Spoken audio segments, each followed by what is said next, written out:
quite sure where to start. First off, I didn't hear that last part. And how is it going to affect our taxes? Okay, a couple of things. First off, there is no proposal that government take over health care. There simply isn't. There is no proposal that government take over health care. There is one proposal, underline the word proposal, that there would be created a government option, a so-called public option health insurance plan. The Congressional Budget Office, which is the nonpartisan arm of the Congress, has estimated that when that policy is fully phased in, it will enroll 10 to 12 million Americans. Now let me once again give you the numbers so that we all have the same information. We have 300 million Americans. 45 million of them get their health care from Medicare, a government-funded program. 49 million get their health care from Medicaid, a government-funded program. 7 million get their health care from the Veterans Administration, not just government funded, but government provided. And about 2 million get their health care from the Department of Defense.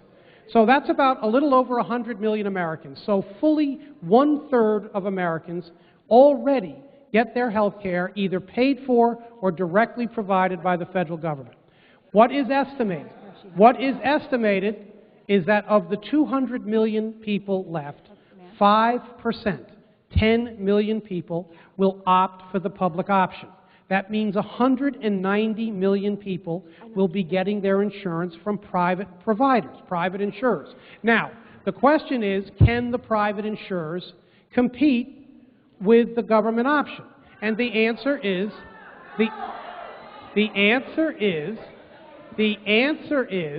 that here's how the public option is going to work.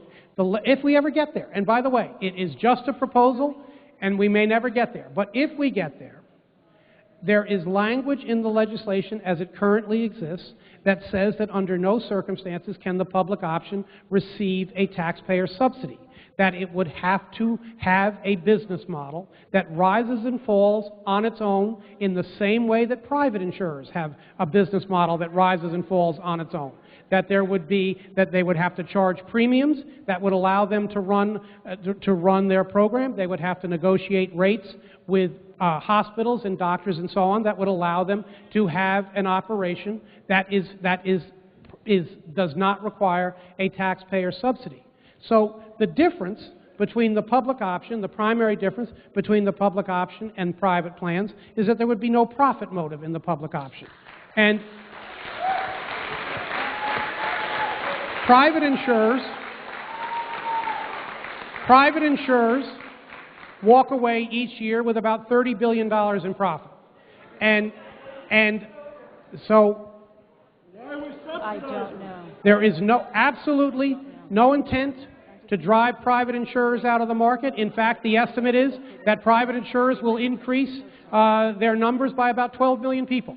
So the premise of the question, which is that the government-provided care will drive out the private insurers. Number one, it isn't government-provided care, and number two, the estimate is that the private providers will grow in number, or private insurers will grow in number, not go down.